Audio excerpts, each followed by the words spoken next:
ॐ भूर्भुवः स्वः तत्सवितुर्वरेण्यं भर्गो देवस्य धीमहि धियो यो नः प्रचोदयात्। ॐ सहना भवतु सहनौ भुनक्तु सह वीर्यं करवावहै तेजस्विनावधीतमस्तु मा विद्विषावहै। ओम शांति शांति शांति। श्रुतिस्मृतिपुराणानाम् आलयं करुणालयं नमामि भगवत्पादशङ्करं लोकशङ्करं शङ्करं शङ्कराचार्यं केशवं बादरायणं सूत्रभाष्यकृतौ वन्दे भगवन्तौ पुनः पुनः। ॐ त्वमेव माता च पिता त्वमेव बन्धुश्च सखा त्वमेव विद्या द्रविणं त्वमेव सर्वं मम देव देव। ओम गुरुदेव भगवान शिव शंकर भोलेनाथ कैलाशपति महाराज की जय। भगवान व्यास जी महाराज की जय। श्री कृष्ण शरणं मम श्री कृष्ण शरणं मम। देव ऋषि नारद भगवान की जय। सूत जी महाराज की जय। शौनक आदि ऋषियों की जय। महर्षि भगवान व्यास जी महाराज की जय। शुक्रदेव भगवान की जय। शंकराचार्य भगवान की जय। स्वामी चिन्मयानंद भगवान की जय। स्वामी दयानंद भगवान की जय। स्वामी प्रबुद्धानंद भगवान की जय। स्वामी शुद्धानंद भगवान की जय। माता पिता की जय। सभी गुरु देवताओं की जय। सभी गुरु देवताओं की जय। श्री कृष्ण गोविंद हरे मुरारी हे नाथ नारायण वासुदेवा। श्री कृष्ण गोविंद हरे मुरारी हे नाथ नारायण वासुदेवा। श्रीमद् भागवत कथा तृतीय अध्याय 16वां तृतीय स्कंद और 16वां अध्याय। तृतीय स्कंद का 16वां अध्याय। और देखो साहब, तृतीय स्कंद के शायद 22वें अध्याय पर पहला दिन खत्म होता है। पहले दिन की कथा पूर्ण होती है। अभी हम 16वें अध्याय पर हैं। 16वें अध्याय में जय विजय का वैकुंठ से पतन होता है। ये जो कथा है ये ज्ञान सागर भी है, मोक्ष प्रदायिनी है और भक्ति प्रदायिनी भी है। इसकी हर कथा भक्ति की ज्योति प्रज्वलित करती है। पर इसका पर्पस भक्ति नहीं है सिर्फ। इसका जो मूल कारण है, इस रचना को करने का जो मूल कारण है वो ज्ञान है।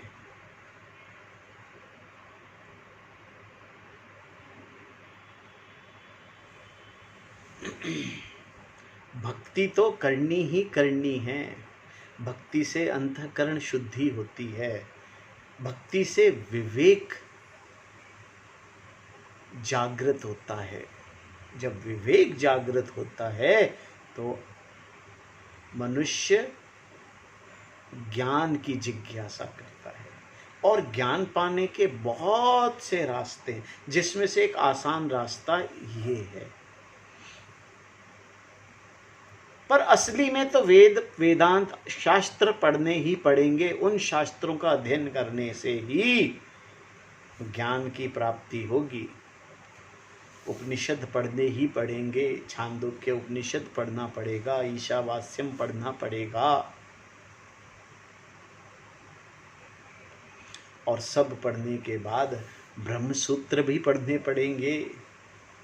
क्योंकि ब्रह्म सूत्र जो है वो हर वेदों के अंदर और उपनिषदों में और गीता में और भागवत महापुराण जितने भी पुराण हैं उन सब में से जो ब्रह्म तत्व के वाक्य हैं,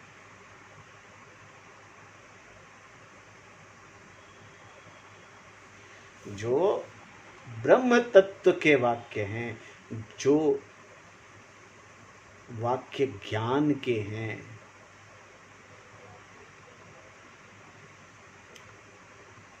उन वाक्यों की व्याख्यान की हुई है ब्रह्म सूत्र के अंदर। सूत्र माने ब्रह्म सूत्र, जिन वाक्यों से ब्रह्म की प्राप्ति होती है, उन वाक्यों की माला है ब्रह्म सूत्र।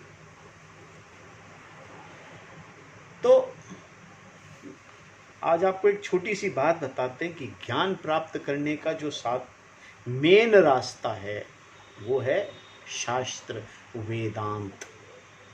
पर वेदांत समझना और वेदांत के ऊपर पूर्णतः वेदांत के अंदर घुस जाना आज मनुष्यों के लिए बहुत अत्यंत कठिन है। आप ऐसे समझ लिए वो एक्सप्रेस वे है, दिल्ली से वृंदावन जाने वाला एक्सप्रेस वे है। और एक्सप्रेस वे पे जो गाड़ियां चलती हैं उसमें भयंकर स्पीड होती है और एक्सीडेंट हो जाते हैं। इसी तरह से वेदांत पढ़ने से आदमी भटक जाते हैं। अगर वो सही गुरु के द्वारा नहीं पढ़ा गया, नहीं समझा गया, तो भटकने के रास्ते हैं, वो भटक जाएगा। 100%, 99%, 99% लोग भटका ही सकते हैं। जो परंपरा के अनुसार, संस्थागत परंपरा के अनुसार जिसने अध्ययन किया है, संस्थागत परंपरा मतलब जिसने वेदों को संस्थागत तरीके से, जैसे स्कूल में नर्सरी पढ़ते हैं, पहले नर्सरी पढ़ी, फिर प्राइमरी पढ़ी, फिर सेकेंडरी पढ़ी, फिर सीनियर में गए, फिर ग्रेजुएशन किया, फिर पोस्ट ग्रेजुएशन किया, फिर पीएचडी की। पहले दिन तो पीएचडी नहीं होती ना। उसी तरह संस्थागत तरीके से ही वेदों की पढ़ाई होती है। उसमें पहले पंचीकरण समझते हैं, फिर रचना समझते हैं, फिर उपनिषदों को समझा जाता है, फिर वेद को समझा जाता है, और फिर ब्रह्मसूत्र जैसे महाग्रंथों को, महान रचनाओं को समझा जाता है। तो ये जो है, ये ज्ञान, ये जो श्रीमद् भागवत है, भागवत महापुराण जो लिखे गए, जो लोग एक्सप्रेस वे पे नहीं चल सकते उनके लिए क्या करते हैं, एक सर्विस लेन बना दी जाती है कि भाई आप पहले सर्विस लेन पे चलो, फिर एक्सप्रेस पे आना। उसी तरह से ये भागवत है, जिसमें भक्ति भी है और ज्ञान भी है। भक्ति और ज्ञान दोनों हैं। और इससे एक्सप्रेस वे से पहले सर्विस लेन पे चलाती है ये, और सर्विस लेन से भी पहले बाई सर्विस लेन पे चलते हैं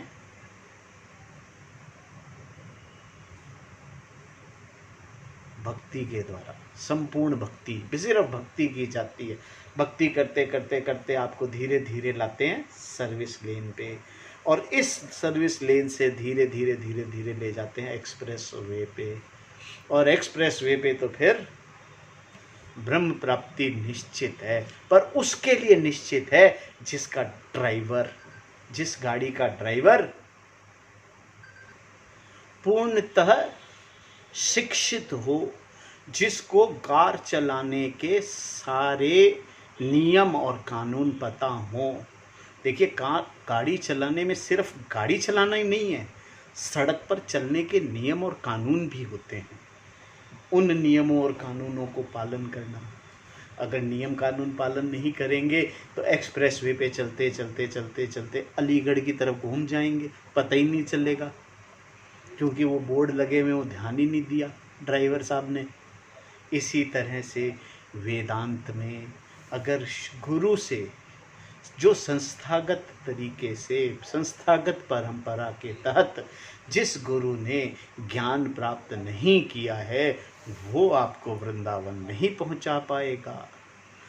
वृंदावन तो वही ड्राइवर पहुंचा पाएगा जिसने पूर्णतः ड्राइविंग की शिक्षा ली हो, जिसे पता हो कि कौन सी लेन में किस स्पीड पे चलना है, कब ब्रेक लगाने हैं, कब एक्सलरेट करना है,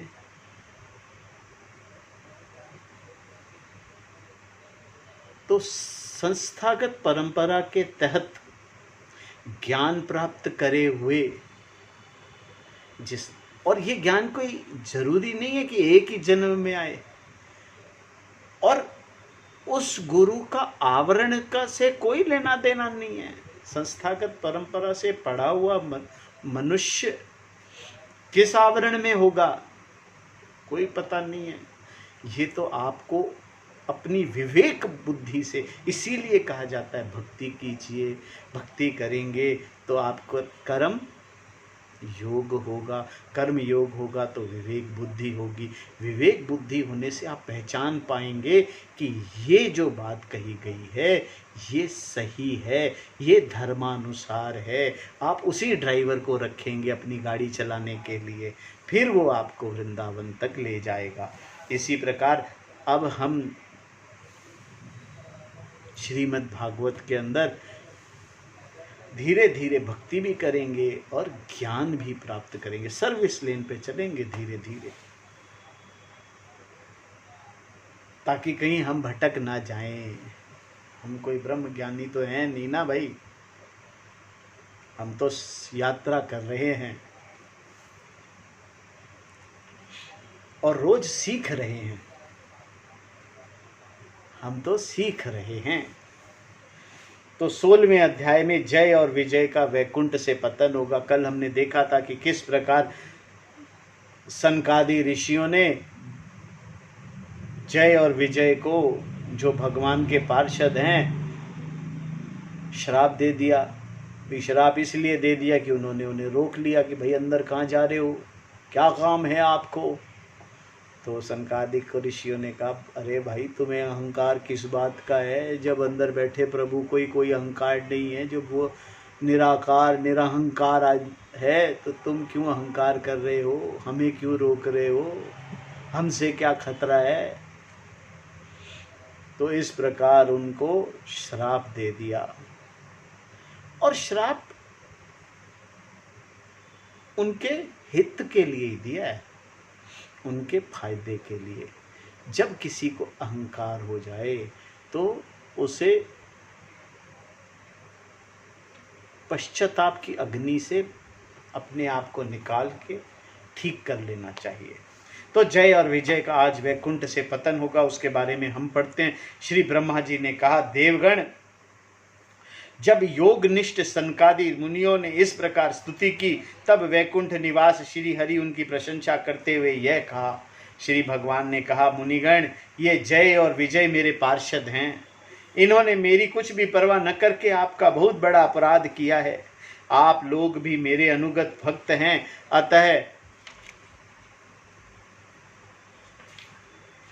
अतः इस प्रकार मेरी ही अवज्ञा करने के कारण आपने इन्हें जो दंड दिया है वह मुझे भी अभिमत है। ब्राह्मण मेरे परम आराध्य हैं, मेरे अनुचरों के द्वारा आप लोगों का जो तिरस्कार हुआ है उसे मैं अपना ही किया हुआ मानता हूँ। देखो, भगवान जो है सत्पुरुषों का तिरस्कार करने वाले का अपना ही तिरस्कार मानते हैं। भगवान कहते हैं कि सत्पुरुष का, अब सत्पुरुष कौन है ये निश्चय करना है।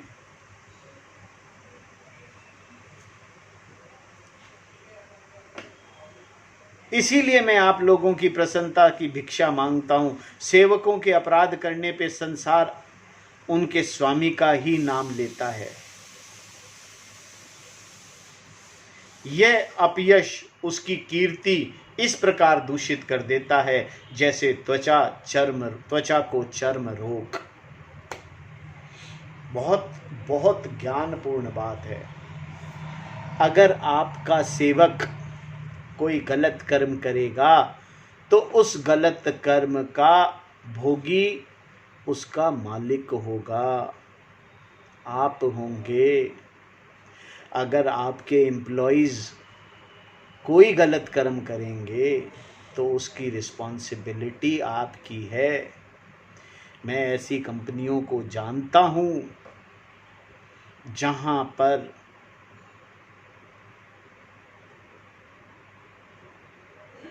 जहाँ की कर्मचारी गलत कर्म करते हैं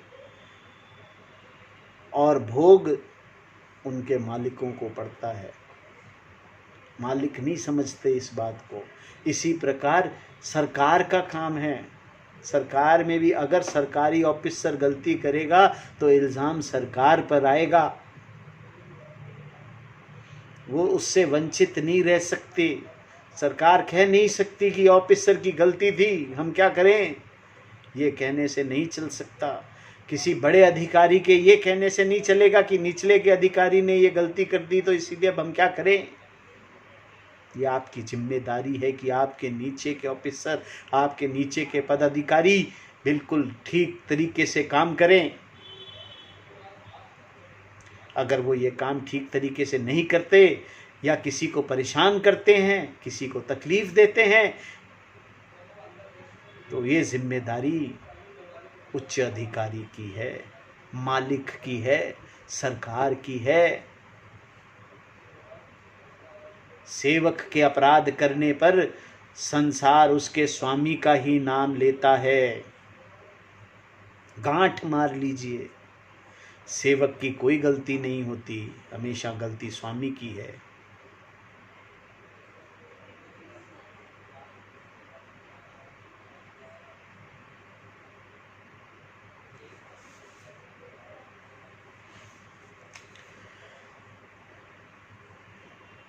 मेरी निर्मल सुयश सुधा में गोता लगाने से चांडाल पर्यंत सारा जगत तुरंत पवित्र हो जाता है, इसीलिए मैं विकुंठ कहलाता हूँ। किंतु यह पवित्र कीर्ति मुझे आप लोगों से ही प्राप्त हुई है। भगवान भी साफ कहते हैं कि ब्राह्मणों के जो भक्ति करता है ना, उनकी भक्ति करने से मैं पवित्र होता हूँ। मेरे अंदर जो कीर्ति है वो उन लोगों की दी हुई है। जो पवित्र कीर्ति भगवान को मिलती है ना, वो भक्तों की भक्ति से पवित्र होकर मिलती है। तो भगवान उस कीर्ति पर कैसे लांछन लगने दें। बड़ी बड़ी कंपनियां, उनका नाम, उनको शोहरत जो मिलती है ना, वो उनके पदार्थों को उपभोग करने वालों से मिलती है।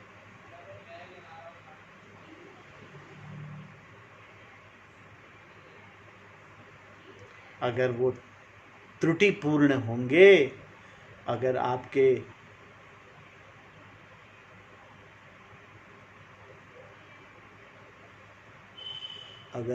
अपने एम्प्लॉइज तकलीफ देंगे तो आप दुख पाएंगे। शास्त्रों में भी लिखा है। इसीलिए जो कोई आपके विरुद्ध आचरण करेगा, वह मेरी भुजा ही क्यों ना हो, मैं उसे तुरंत काट डालूंगा। अगर आपके सेवक आपके उपभोक्ताओं का अपमान करेंगे तो वो आपका ही अपमान है भाई साहब, समझ लीजिए। मैंने बहुत साल पहले एक बहुत बड़ी कंपनी हिंदुस्तान इंडियन रेलवेज के मेन दरवाजे पर लिखा पाया था, ग्राहक हमारा देवता है। जो उपभोग करता है वो देवता है, भगवान है। भगवान ही उपभोग करते हैं, दूसरा तो कोई उपभोग ही नहीं कर सकता। और उस उपभोग करने में अगर भगवान को तकलीफ होगी तो वो तकलीफ आपको भुगतनी पड़ेगी।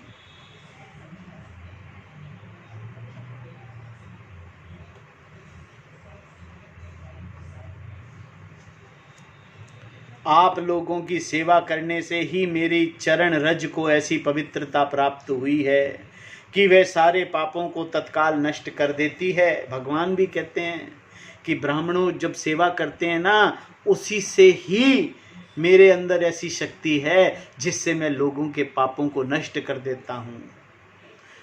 ये भक्तों की भक्ति से ही भगवान को मिला है।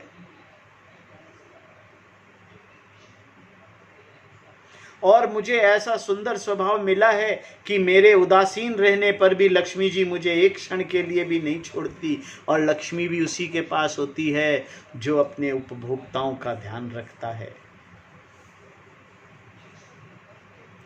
यद्यपि इन्हीं के लेश मात्र कृपा कटाक्ष के लिए अन्य ब्रह्म आदि देवता नाना प्रकार के नियमों एवं व्रतों का पालन करते हैं, जो अपने संपूर्ण कर्म फल मुझे अर्पण कर देता है, कर सदा संतुष्ट रहते हैं। निष्काम ब्राह्मण ग्रास पर तृप्त होते हुए घी से तरह तरह के पकवानों का जब भोजन करते हैं, तब उनके मुख से मैं जैसा तृप्त होता हूँ, वैसा यज्ञ में अग्नि रूप मुख में यजमान की दी हुई आहुतियों को ग्रहण करके भी नहीं होता। आप कितने ही यज्ञ कर लेना, कितने ही पुण्य कर्म कर लेना, पर आपका ग्राहक, आपके उपभोक्ता जब तृप्त होकर आपको आशीर्वाद देंगे, उन आशीर्वादों का पुण्य आपको जो मिलेगा वो किसी और तरीके से नहीं मिल सकता। अपने ग्राहक को खुश, अपने उपभोक्ता को हमेशा आनंदमय रखिए। उसकी तकलीफ, उसे एक क्षण की भी तकलीफ मत दीजिए। जो ऐसा करते हैं उनकी दुर्दशा मैंने देखी है, इंडिविजुअली देखी है मैंने, इसी जन्म में देखी है। और ये मैं बड़े दावे से कह सकता हूँ कि ये जितनी बात कही गई है शास्त्र के अंदर 16 आने सत्य है।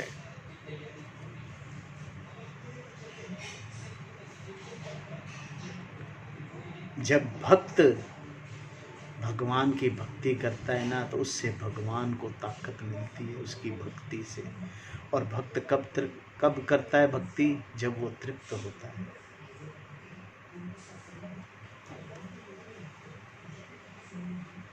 योग माया का अखंड और असीम ऐश्वर्य मेरे अधीन है, तथा मेरे चरणोदक रूपिणी गंगा जी चंद्रमा को मस्तक पर धारण करने वाले भगवान शंकर के सहित समस्त लोगों को पवित्र करती है। ऐसा परम पवित्र एवं परमेश्वर होकर भी मैं जिनकी पवित्र चरण रजों को मुकुट पर धारण करता हूँ, उन ब्राह्मणों के कर्म को कौन नहीं सहन करेगा। यहाँ ब्राह्मण का मतलब भक्तों से है, जो पवित्र भक्त हैं, जो पवित्र रूप से कर्म करते हैं, जो धर्म पूर्ण कर्म करते हैं, वो ब्राह्मण हैं। हमने गीता में भी ये बात पढ़ी है।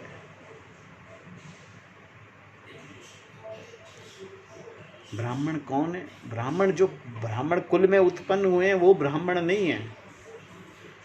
जो धर्म पूर्वक अपने कर्म कर रहे हैं और जिन्होंने मोक्ष प्राप्त करने का लक्ष्य बना रखा है, किसी भी कर्म को कर रहे हों, और वो कर्म अगर कर्म योग द्वारा कर्म भगवान को प्रार्थनात्मक तरीके से कर रहे हैं, तो वो कर्म योग बन रहा है। और कर्म योग से अंतःकरण शुद्ध हो रहा, और जिसके अंतःकरण शुद्ध हो रहे हैं वो भगवान को बहुत प्रिय है, क्योंकि वो मोक्ष के निकट जा रहा है। और ऐसे लोगों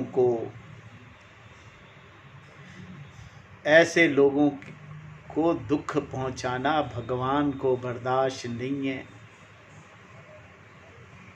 ब्राह्मण दूध देने वाली गौ और अनाथ प्राणी यह मेरे शरीर हैं। ब्राह्मण दूध देने वाली गाय, यहाँ ब्राह्मण का मतलब जो शास्त्र के अध्ययन करने की तरफ चल पड़े हैं, जो अपने कर्मों को प्रार्थनात्मक ढंग से कर रहे हैं, वो भगवान को प्रिय हो जाते हैं। ये नहीं कि अपने कर्म छोड़ दें, ना ना ना ना, अपने कर्म करिए, गृहस्थ कर्म करिए और उन्हें भगवान को समर्पित करते चलिए। जो किया तेरे लिए करा, जो किया तेरे लिए किया, जो प्रसाद देगा दे देना, वो भगवान को अति प्रिय है। दूध देने वाली गाय, दूध देने वाली गाय, गौ तो है ही है, दूध देने वाली गाय माने जो लोगों की सेवा करते हैं, वो जो ज्ञान की तरफ चल पड़े वो, और जो लोग दूसरों की सेवा करते हैं वो, चाहे वो गौ हो, चाहे वो इंसान हो, जो दूसरों की सेवा करता है, और अनाथ प्राणी जिसका कोई नहीं उसका भगवान है। इन 3 कैटेगरीज को भगवान कहते हैं कि ये मेरे शरीर हैं, मेरे अंग हैं। कौन कौन? जो ज्ञान की तरफ चल पड़ा है, जिसने अपने कर्म भगवान को समर्पित कर दिए। अब जब भगवान को समर्पित कर दिए तो और वो कर्म कर रहा है, वो भगवान को बहुत प्रिय है। और जो दूसरों की सेवा करता है, जो दूसरों की सेवा करता है, वो भगवान को प्रिय है। और जिसका कोई नहीं उसका भगवान है। पापों के द्वारा विवेक दृष्टि नष्ट हो जाने के कारण जो लोग इन्हें मुझसे भिन्न समझते हैं, उन्हें मेरे द्वारा नियुक्त यमराज के गृध्र जैसा दूत, जो सर्प के समान क्रोधी है, अत्यंत क्रोधित होकर अपनी चोंच से नोचते हैं। जो लोग इन 3 लोगों को दुख देते हैं ना, उन्हें भगवान क्षमा नहीं करते, ये भगवान कहना चाहते हैं। इन तीनों का ध्यान रखना हमेशा। ये ज्ञान की बहुत बड़ी बात है। जो लोग अपने कर्म भगवान को समर्पित करके कर रहे हैं ना, उन्हें कभी दुख मत देना। जो दूसरों की सेवा में अपना जीवन व्यतीत कर रहे हैं, उन्हें दुख मत देना। और जिसका कोई नहीं है, जो अनाथ है, उसे कभी दुख मत देना। क्योंकि अगर उन्हें तकलीफ दी तो वो ईश्वर तुम्हें माफ नहीं करेगा। ब्राह्मण तिरस्कार पूर्वक कटु भाषण भी करे तो भी उससे मेरी भावना करके प्रसन्न चित्त तथा अमृत भरी मुस्कान से युक्त मुख कमल से उसका आदर करते हैं, जैसे रूठे हुए पिता को पुत्र और आप लोगों को मैं मनाता हूँ। इन तीनों प्राणियों में अगर कोई आपको गलत भी कह देना, तो वो आपको गलत नहीं कह रहा है, वो आपको सीख ही दे रहा है, ऐसा मान लो। जिसने अपने कर्म भगवान को समर्पित करके कर रहा है और वो कभी क्रोधित हो जाए आप पर, तो उसकी क्रोध का बुरा मत मानना, क्योंकि वो क्रोध आपकी भलाई के लिए है। जो दूसरों की सेवा कर रहा है और वो आप पर क्रोधित हो जाए तो बुरा मत मानना। गौ पर कभी हाथ मत उठाना, वो गौ है, वो गौ माता है, उस पर हाथ मत उठाना। अनाथ पर कभी हाथ मत उठाना, कभी नाराज मत होना। हाथ मत उठाना और नाराज मत होना।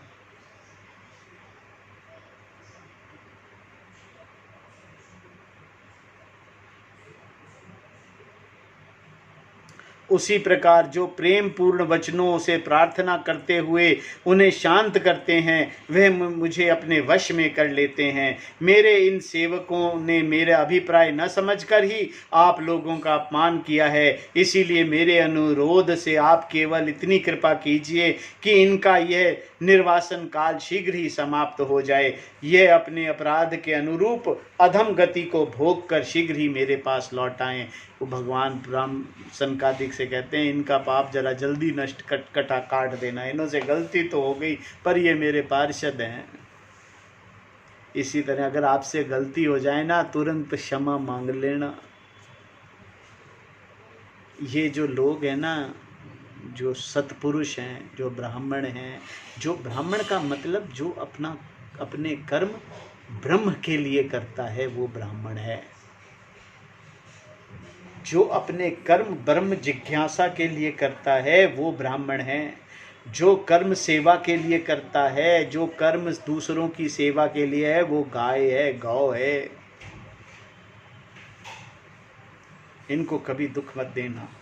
श्री ब्रह्मा जी कहते हैं, देवताओं सनकादि मुनि क्रोध रूप सर्प से डसे हुए थे, तो भी उनका चित्त अंतःकरण को प्रकाशित करने वाली भगवान की मंत्रमयी सुमधुर वाणी सुनते सुनते तृप्त नहीं हुआ। भगवान की उक्ति बड़ी ही मनोहर है और थोड़े अक्षरों वाली थी, किंतु वह इतनी अर्थपूर्ण सारयुक्त ध्रुविज्ञ और गंभीर थी कि बहुत ध्यान देकर सुनने और विचार करने पर भी यह ना जान सके कि भगवान क्या करना चाहते हैं। भगवान की इस अद्भुत उदारता को देखकर वे बहुत आनंदित हुए और उनका अंग अंग पुलकित हो गया।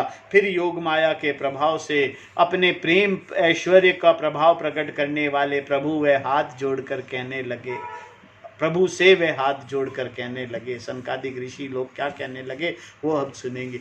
देखिए, ये जो भगवान ने बात कही है ना, ये बहुत ही गौरपूर्ण है। ये है जो ज्ञान तो और भी पहले बहुत आया है, पर ये है रहस्य समझने का। इसके आगे हम हर समय जो भगवान के द्वारा ज्ञान की बात होगी उसकी व्याख्यान हम डिटेल में करेंगे, चाहे हमें साल लगे चाहे 2 साल लगे। मुनियों ने कहा, स्वयं प्रकाश भगवान आप सर्वेश्वर हैं, सर्वेश्वर होकर भी जो ये कह रहे हैं, यह आपने मुझ पर बड़ा अनुग्रह किया है, सो इससे आपका क्या अभिप्राय है यह हम नहीं जान सके। प्रभु, आप ब्राह्मणों के परम हितकारी हैं, इससे लोक शिक्षा के लिए आप भले ही ऐसा माने कि ब्राह्मण मेरे आराध्य हैं। मैं बार बार कह रहा हूँ, ब्राह्मण का अर्थ जो जन्म ब्राह्मण कुल में हुए हैं उनसे नहीं है। ब्राह्मण का अर्थ है जो ब्रह्म की जिज्ञासा की ओर तत्पर है, वो ब्राह्मण है।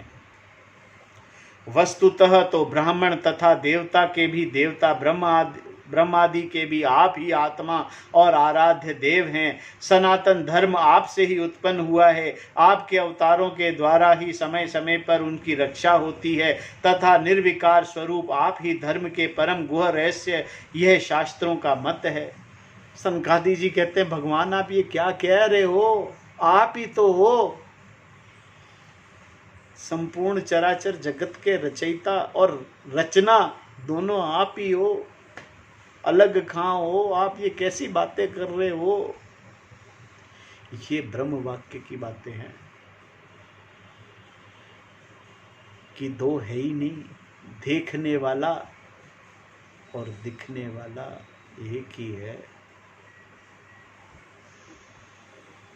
जो ये त्रुटि है ना, अज्ञान की त्रुटि, यही ठीक करनी है, यही ज्ञान है।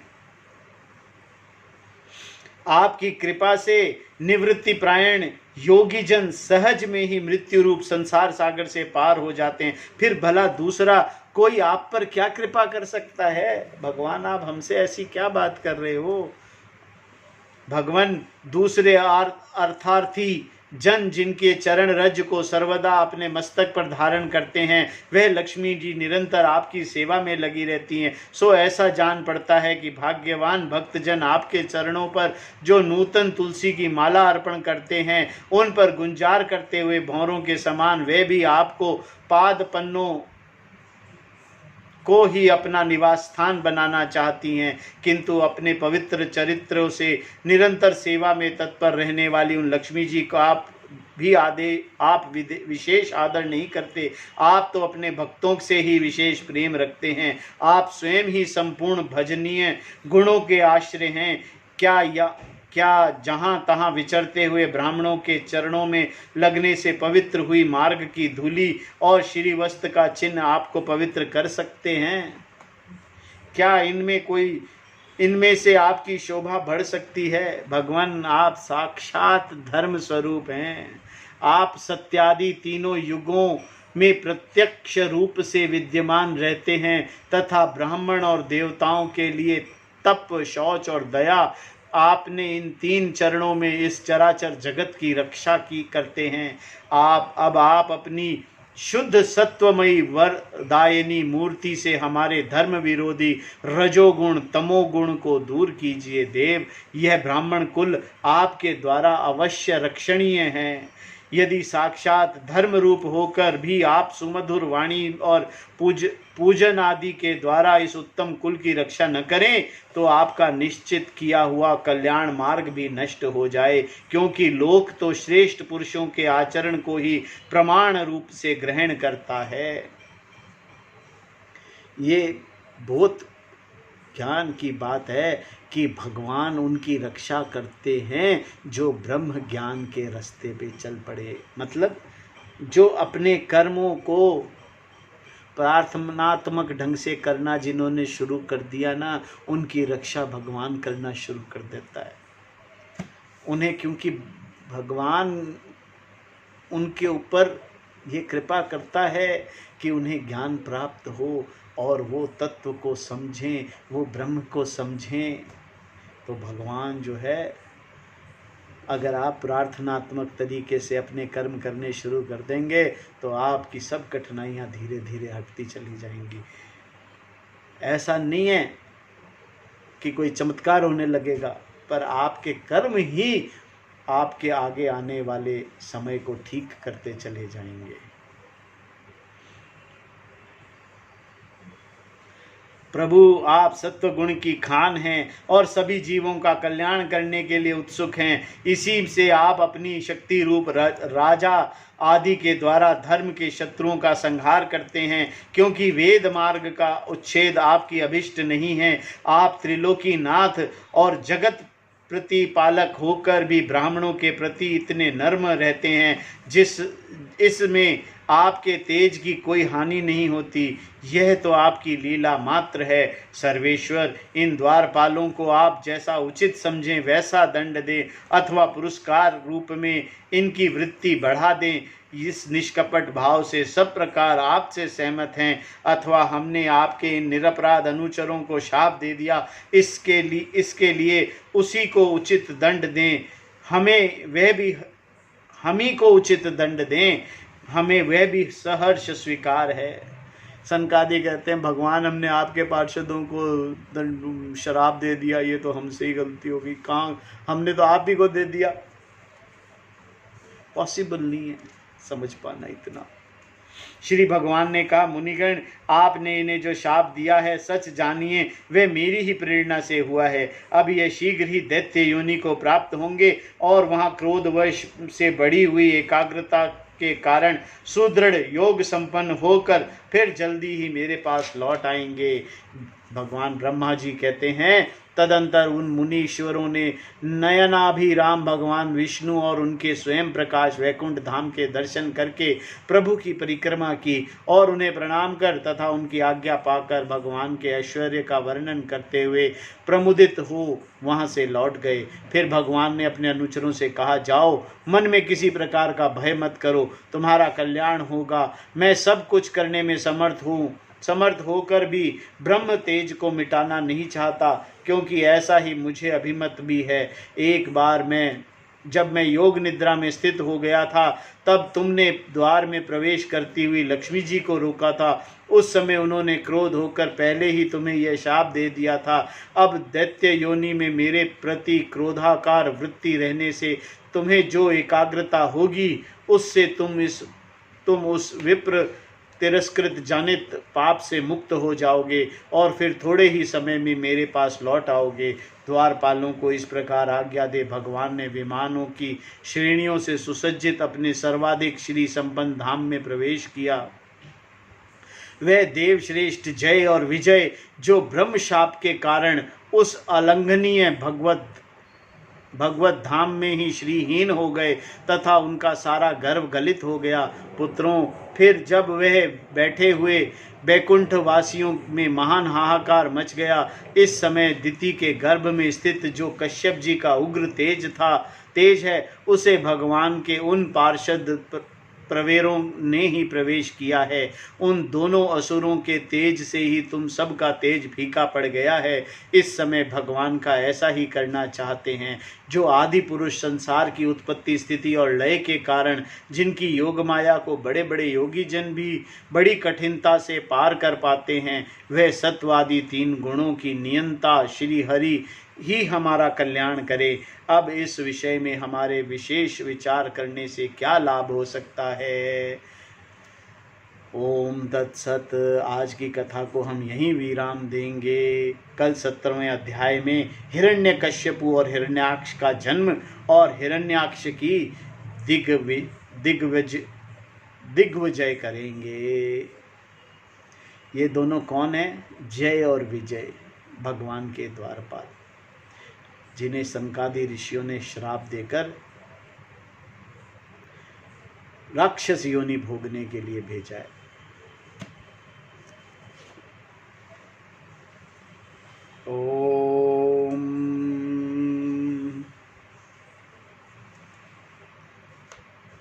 ओम नमो भगवते वासुदेवाय।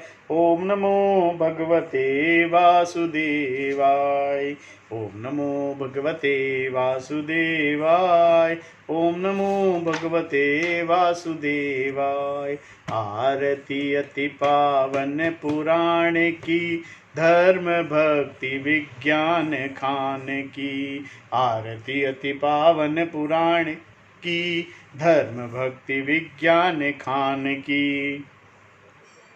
महापुराण भागवत निर्मल शुक मुख विगलित निगम कल्प फल, परमानंद सुदारसमय कल लीलारति रस रस निधान की। आरती अति पावन पुराण की, धर्म भक्ति विज्ञान खान की। कलिमल मथनि त्रिताप निवारिणी, जन्म मृत्युमय भव भयहारिणी। सेवत सतत सकल सुखकारिणी, सौम्यौषधि हरिचरित गान की। आरती अति पावन पुराण की, धर्म भक्ति विज्ञान खान की। विषय विलास विमोह विनाशिनी, विमल विराग विवेक विकाशिनी। भगवत तत्व रहस्य प्रकाशिनी, परम ज्योति परमात्म ज्ञान की। आरती अति पावन पुराण की, धर्म भक्ति विज्ञान खान की। परम हंस मुनि मन उल्लासिनी,